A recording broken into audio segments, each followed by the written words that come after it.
And we had also Chelsea put in a wonderful, wonderful performance against Barcelona, as we've just said. So we're going to pick up on the football. Lots to talk about. We have Formula One for you. We have boxing for you. We have athletics for you as well.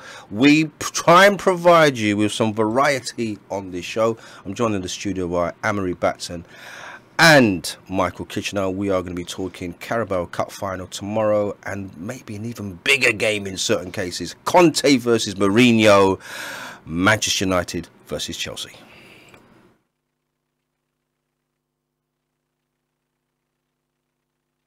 Get onto the property ladder. No, it's not. Yes, it is. No, it's not. Yes, it is. No, it's not. Yes, it is. No, it's not. Yes, it is. No, it's not. Yes, it is. No, it's not. Yes, it is. No, it's not. Lay away your fears about the property market. Watch out for the new property and lifestyle show in association with On Point Property Limited, coming soon on ABN Radio, London's Afropolitan radio station. When a stroke strikes, the damage spreads like a fire in the brain. When you spot any single one of the signs, think and act fast. F. Face. Has it fallen on one side? A. Arms. Can they raise them? S. Speech. Is it slurred? T. Time to dial 999. The faster you act, the better their chances. So even if you're not sure, act fast. Make the call. Dial 999. Consider that life wasted. Consider the heart ripped out of a family. Consider the potential never realised. Are these the things you consider when you carry a knife? It's not about street cred. It's about staying alive. Drop that knife, save your life. So I feel like you need to play something for me. For you? Oh, just for me and everybody else watching, but mostly for me. Okay. Yeah? Oh, he's singing right to me. Yeah. Wow. If you have the name right. Yeah, that's me.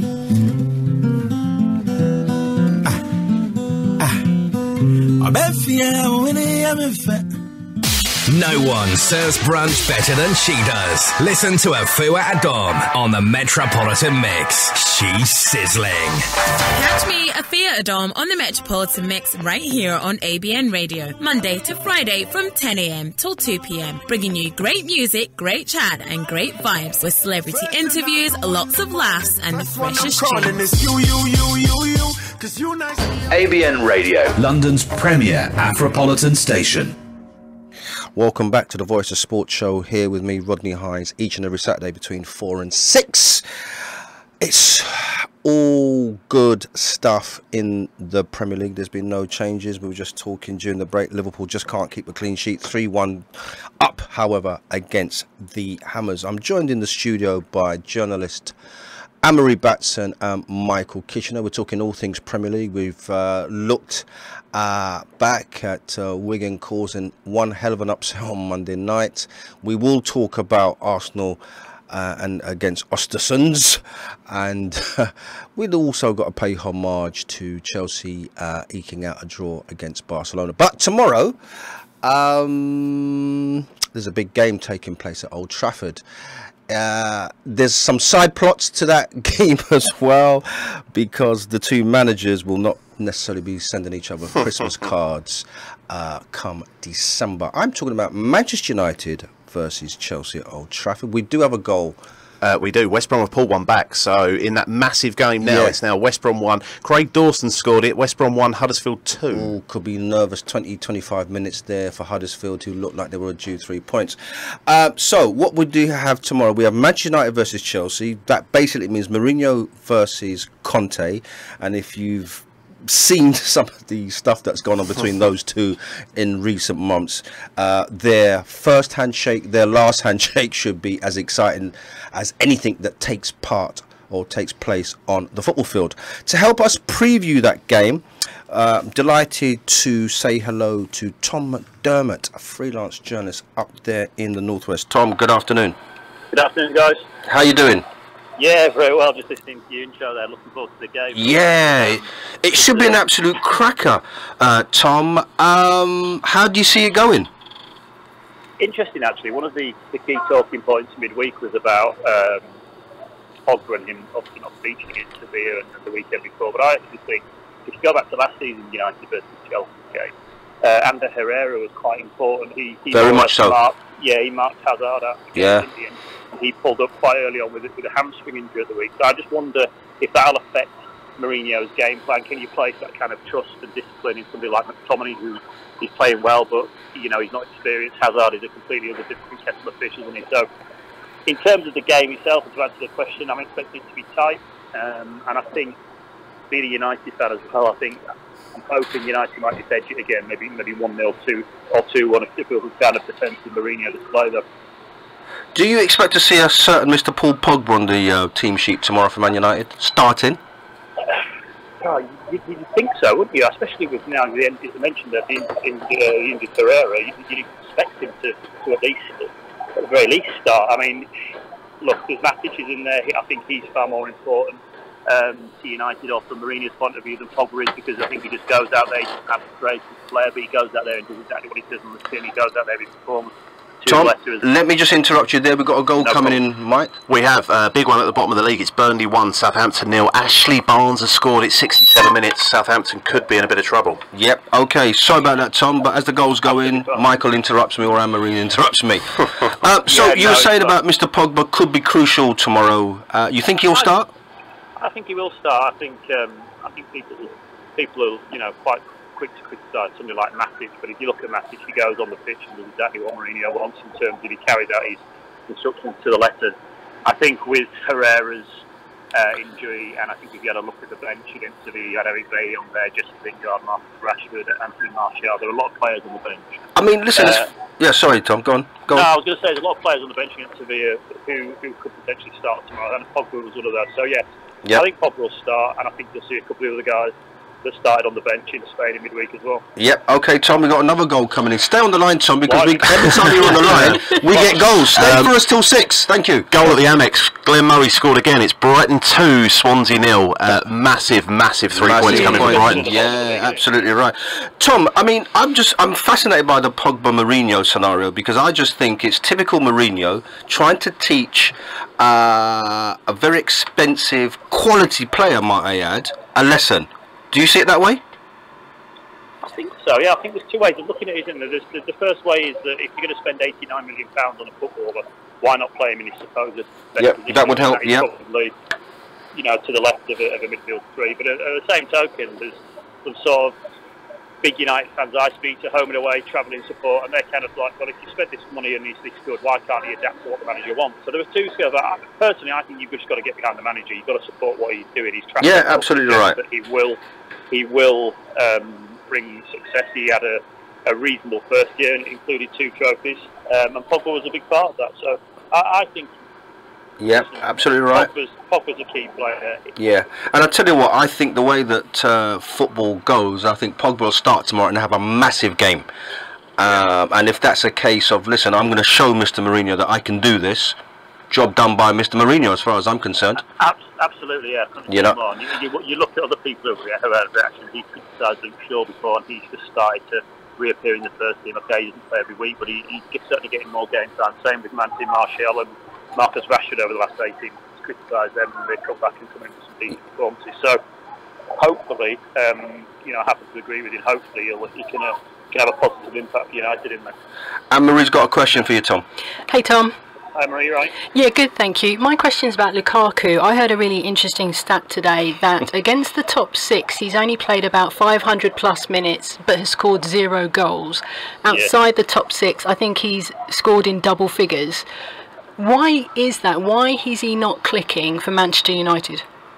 Good question. Slightly unfair as well. You've got me on the spot there. No, I think I remember a game a couple of years ago when he played for Everton at United. Daley Blind, who doesn't even feature on the bench these days for Mourinho. He marked Lukaku out of the game, and I thought I was very disappointed with his showing. And then I sort of looked at in a bit more detail and realised that although he scored the odd goal against the biggest teams, even at Everton he wasn't doing it as well. So I don't think it's anything new, and I think that Mourinho will have brought him to really see off the mid to lower half teams, if you like, in the Premier League. If you think back 12 months ago, United were, I think they draw a lot of games out with Stoke. I think they get beat by teams at Old Trafford with quite surprising fixtures. But now when those sort of teams come to Old Trafford, Lukaku's key. He's got that killer instinct.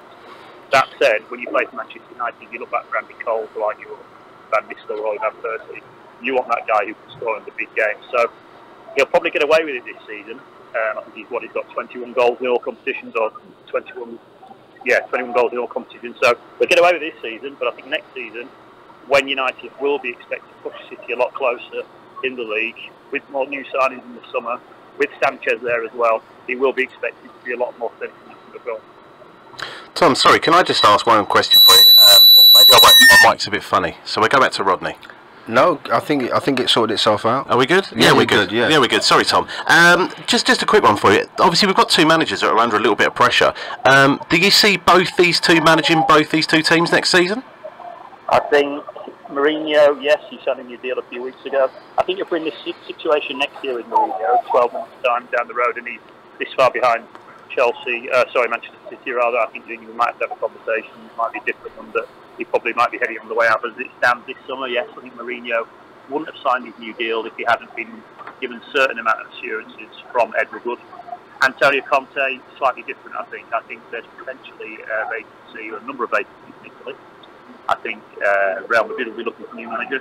I think PSG could be looking for a new manager as well. And I think that if he doesn't go back to Italy, or even indeed to the Italian national team, then Conte will be managing somewhere else next season. I think one little interesting subplot today is that Carlo Ancelotti is very much sort of favourite at Stamford Bridge for Chelsea. And I'm not for a minute suggesting that he would come in, but I'm sure that somebody like that would appeal to Roman Abramovich more than Conte, who in recent months has, vented his frustration at the lack of signings and so on and so forth. Okay, Tom.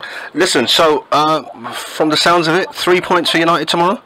I think so. I think it'll be tight. I think people are talking about the managers, which is kind of Mourinho's ploy, but I think that the game actually on the pitch is huge. People look at the Champions League for both teams. I think United are probably slightly in a better position against Sevilla than Chelsea are against Barcelona. Yeah. But I think if something went wrong drastically in the Champions League for both, then they're going to have to look at the league to get qualified for the Champions League, aren't they? And both need to be in that top four. So you could argue that it's one of the biggest games of the season. Absolutely right. Man United versus Chelsea. Look forward to that, Tom. Tom, listen, many thanks for your time. We must have you back on the air again, because goals seem to go in left, right and centre when you're on the air. So well done. Enjoy the game tomorrow, Tom. Yeah, enjoy yourself. Great speaking to you all. And you, cheers, take Tom. care. Cheers, Tom. There was Tom McDermott there, freelance sports football journalist, who will be at Old Trafford tomorrow, Man United versus Chelsea.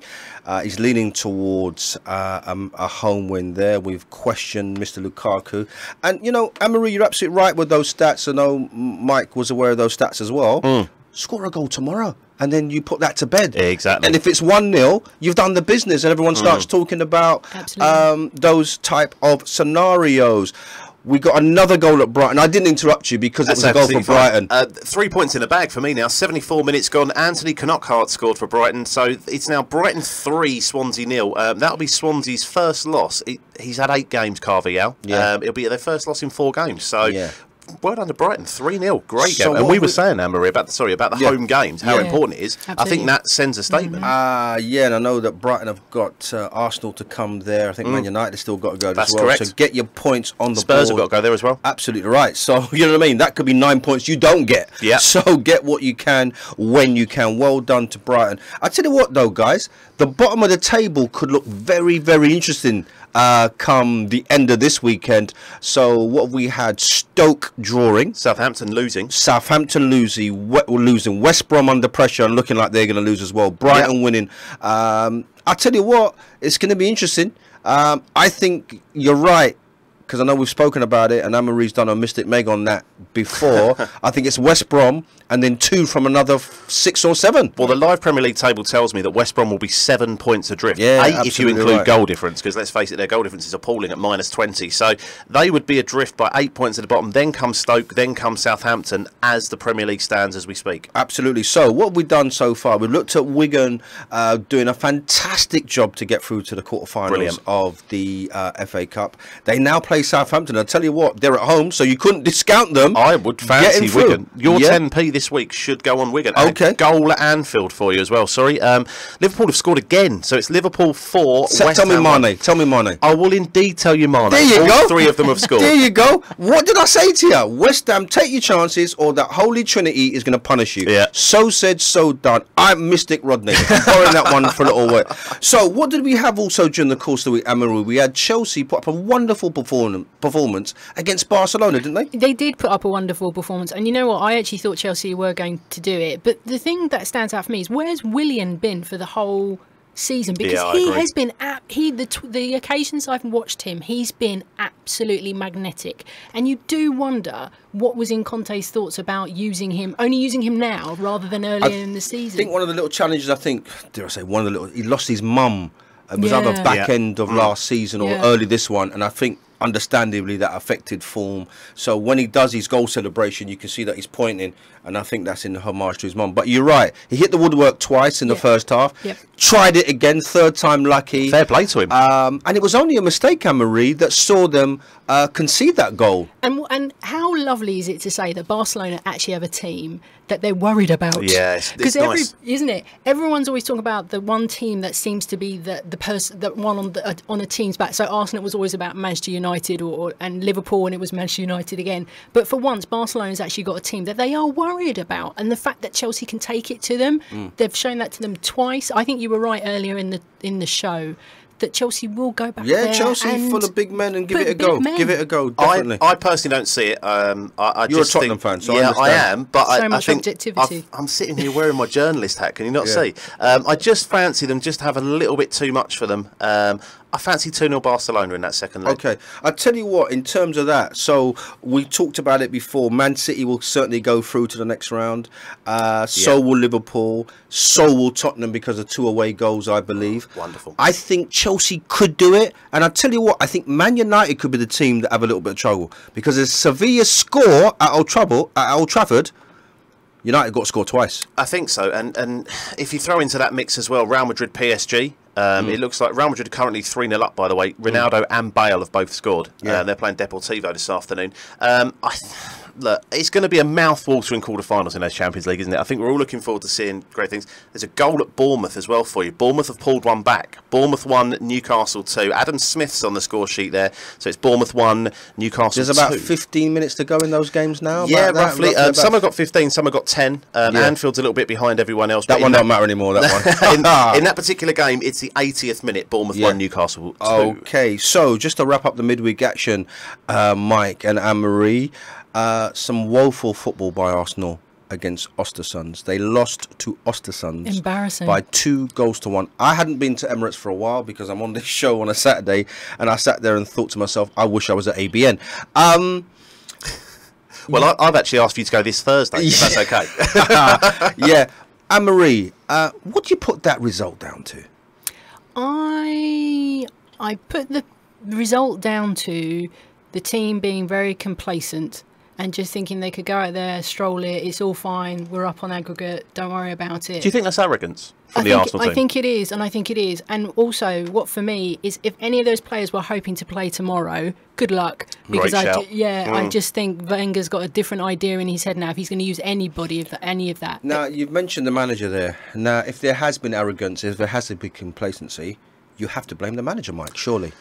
Yeah, there is a little bit of that in there as well. I think you've got to send the squad out in the right mind. Yes. You've got to send the squad out with the right attitude. Yeah. And I don't think Arsenal had either. I don't know if either of you saw Roy Keane's little thoughts on Jack Wilshere. Most overrated player in the UK. Yeah, I wouldn't necessarily go along with that from a personal point of view. But because we've spoken about Jack Wilshere, the three of us on this programme, and we all said on the plane, off he goes. And I think he'll do well for England. But does he have the right attitude for Arsenal? Yeah. But as you say, when he's with England, he's with a different setup, isn't he? Do you know what? I mean, Roy Keane is Roy Keane, and he says what he says, and I wouldn't necessarily agree with him on this occasion. But all I would say about that performance is this, that at half-time, if you're into the 43rd minute and you go in for your half-time orange, Anne-Marie, if you knew you're going to face a pent-up Alex Ferguson or a pent-up Jose Mourinho, you may have a problem. Not so with Arsene Wenger. I mean, you've sat in his press conferences. He's a very charming man, you know, that Gallic charm.